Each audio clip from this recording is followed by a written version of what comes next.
Continuação do livro O Poder do Subconsciente, de Dr. Joseph Murphy. Como obter os resultados que deseja? Nem todas as preces são atendidas. Todo mundo sabe disso. Céticos veem esse fato que prova de que preces não funcionam. O que esquece é que a prece, para funcionar, tem que ser feita eficazmente, com compreensão clara de seus fundamentos científicos. Só então saberemos por que uma dada prece não produziu efeitos e descobriremos o método prático para torná-la mais eficaz. E se você descobre que as preces não são atendidas da forma que deseja, o que fazer então? Você precisa compreender as principais razões de tal fracasso. E elas são falta de confiança e esforço excessivo. Muitas pessoas bloqueiam o entendimento da prece porque não compreendem claramente o funcionamento da mente subconsciente. Quando sabe como ela funciona, você desenvolve confiança.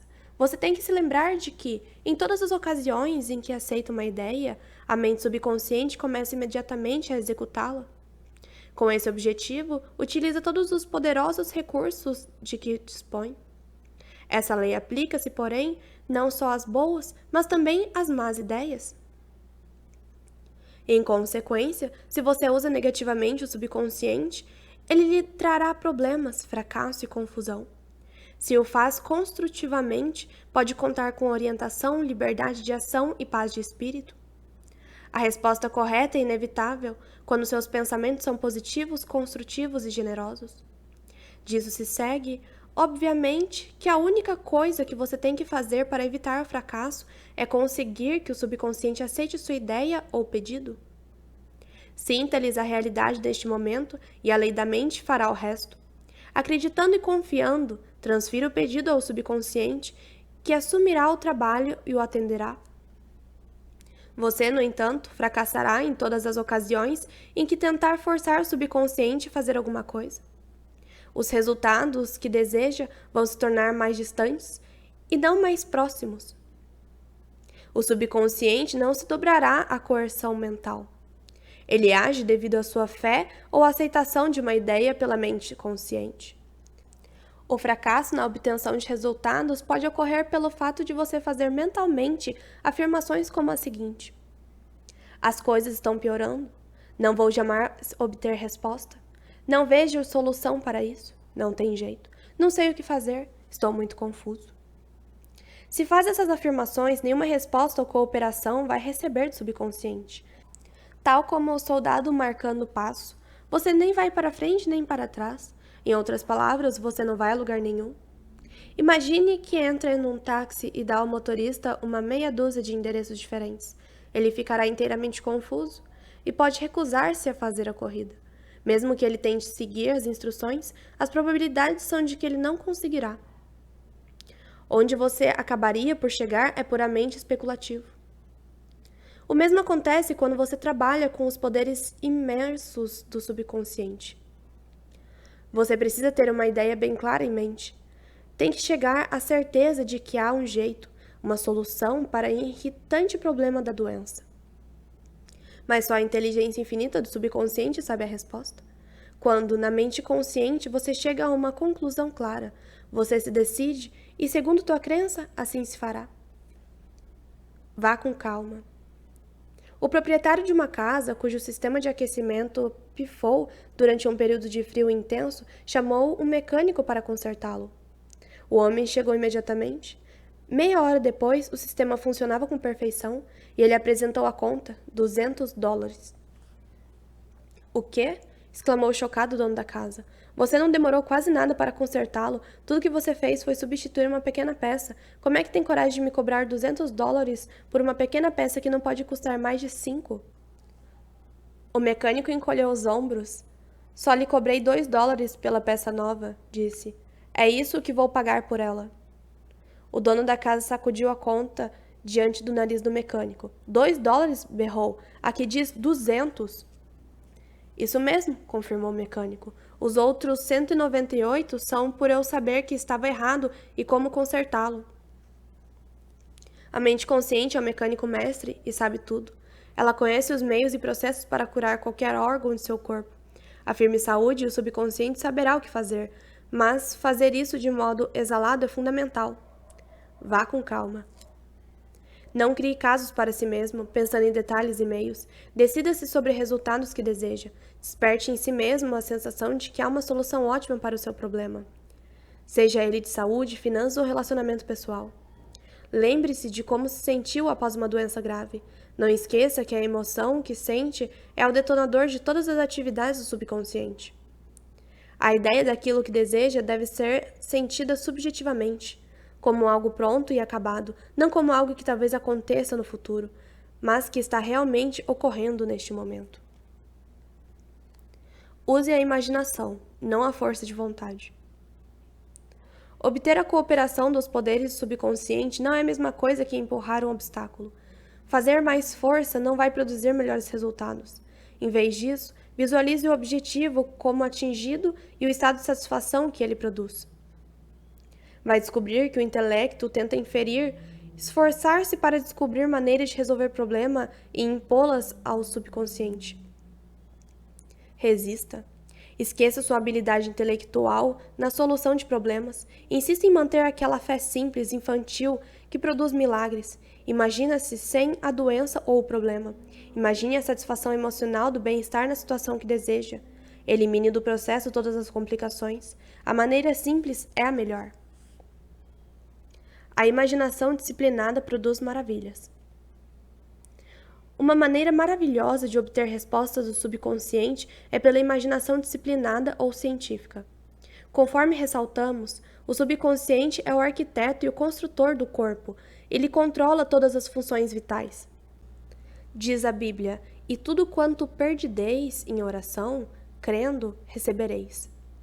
Crer é acreditar algo como verdadeiro, viver no estado de crença. Mantendo esse estado de espírito, você desfrutará a alegria da prece atendida. Os 3 passos para o sucesso na oração. A oração bem-sucedida requer 3 passos básicos. Primeiro, reconheça ou admita o problema. Segundo, transfira o problema para a mente subconsciente, a única que conhece a solução mais eficaz ou a maneira de resolvê-lo. Terceiro, relaxe, com a convicção profunda de que já obteve o que pediu. Dúvidas e hesitação nada mais fazem do que enfraquecer a prece.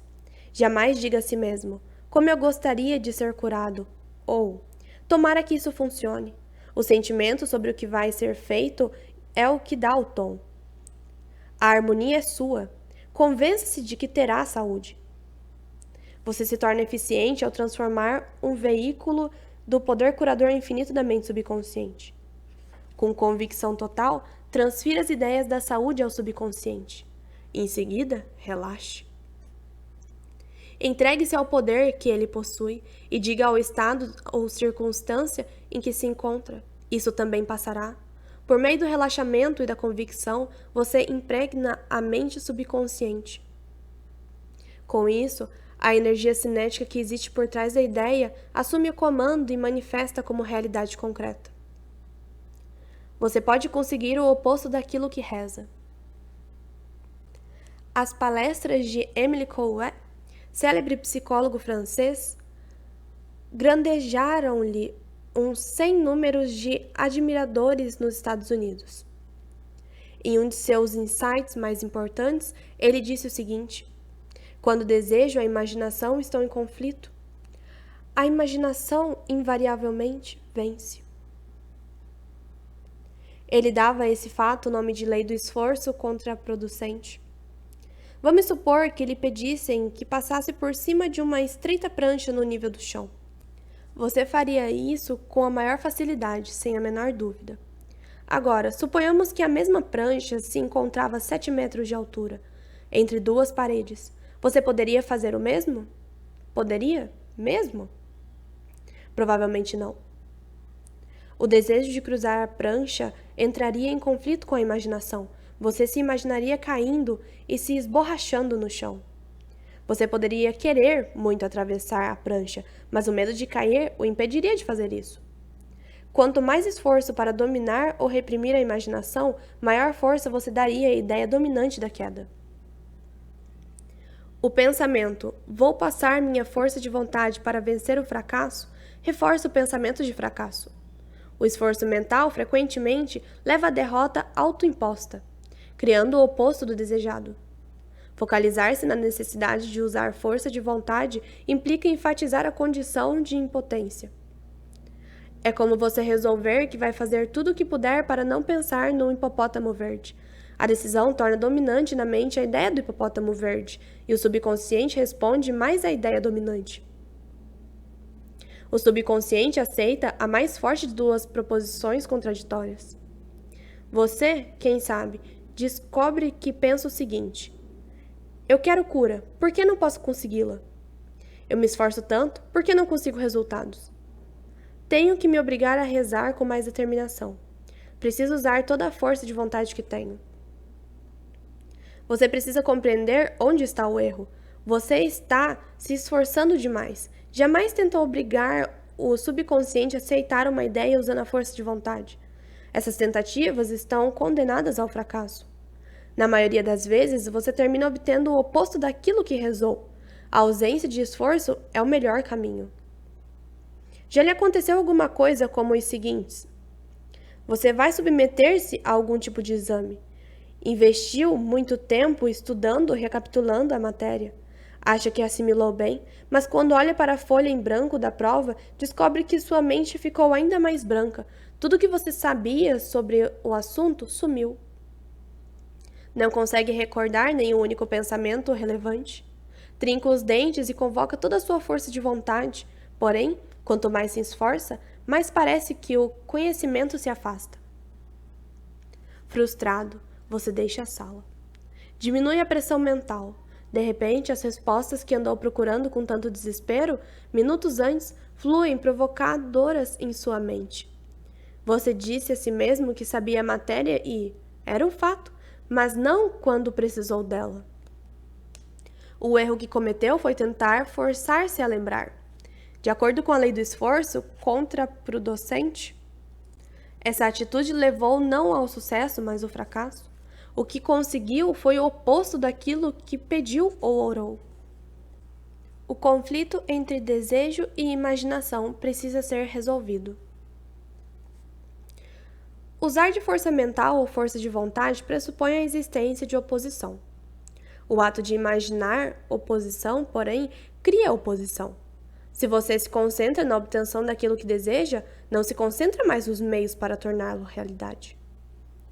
A esse propósito, diz a Bíblia, se dois dentre vós, sobre a terra, concordassem a respeito de qualquer coisa que porventura pedirem, ser-lhes-á concedida por meu Pai que está no céu. Mateus 18, 19. Quem são esses dois de quem a Bíblia fala? Eles representam a união ou acordo harmonioso entre o consciente e o subconsciente no que interessa a qualquer ideia, desejo ou imagem mental. Se não houver conflito entre as diferentes partes da mente, sua prece será atendida. Os dois que concordam podem representar também você ou seu desejo, pensamento e sentimento, ideia e emoção, desejo e imaginação. Evitamos todo o conflito entre desejo e imaginação entrando em um estado passivo, sonolento, que reduz o esforço ao mínimo.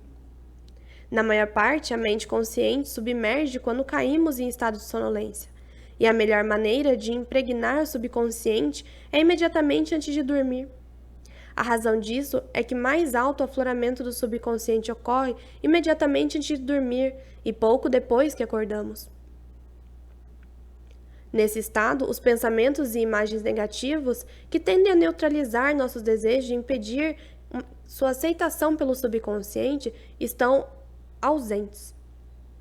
Quando imaginamos como atendido o desejo e sentimos a emoção da vitória, o subconsciente providencia para transformá-lo em realidade.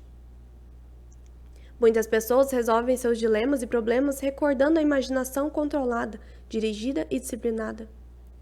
Elas sabem que tudo o que imaginam e sentem como verdade terá que acontecer e acontecerá. Uma moça chamada Sarah G. procurou-me à beira do desespero.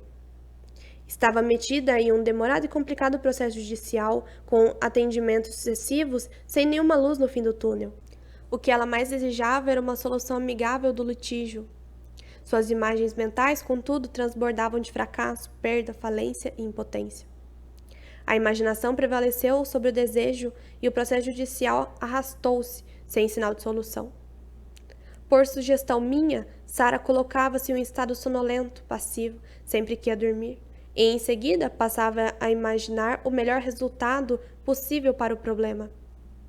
Tanto quanto podia, mergulhava em um estado de expectativa confiante.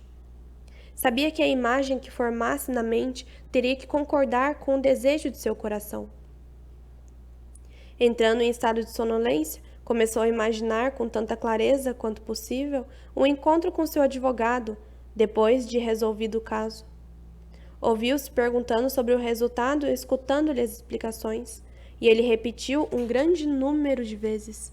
O caso foi resolvido de modo amigável, foi uma solução que agradou a todos. Durante o dia, quando lhe surgiram na mente pensamentos de medo, ela voltava a imaginar o encontro com advogados completo, com palavras e gestos.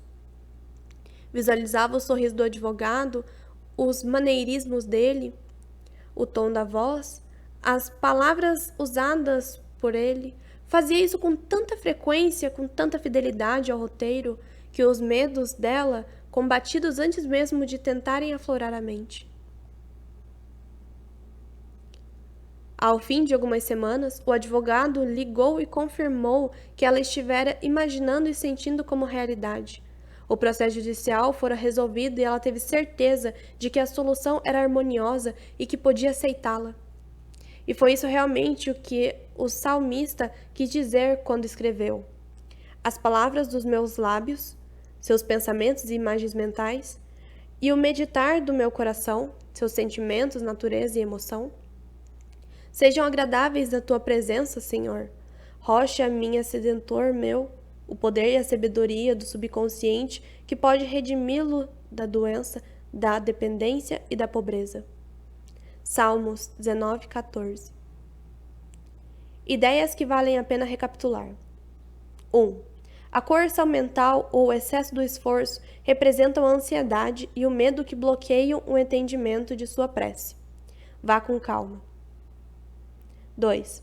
Quando a mente está relaxada e aceita uma ideia, o subconsciente começa a trabalhar para transformá-la em realidade. 3. Pense e planeje ignorando os métodos tradicionais. Saiba que sempre há uma resposta e solução para todos os problemas. 4. Não se preocupe demais com as batidas do coração, o fluxo respiratório ou as funções dos órgãos do seu corpo. Confie no subconsciente e diga com frequência que a ação divina está ocorrendo. 5. Sentir-se sádio promove saúde e sentir-se rico promove riqueza. E você, como se sente? 6. A imaginação é sua faculdade mais poderosa. Imagine que é belo e saudável. Você é o que imagina ser. 7. Evitamos conflitos entre o consciente e o subconsciente quando entramos em estado de sonolência. Antes de ir dormir, imagine repetidamente a concretização de seus desejos. Durma bem e acorde alegre.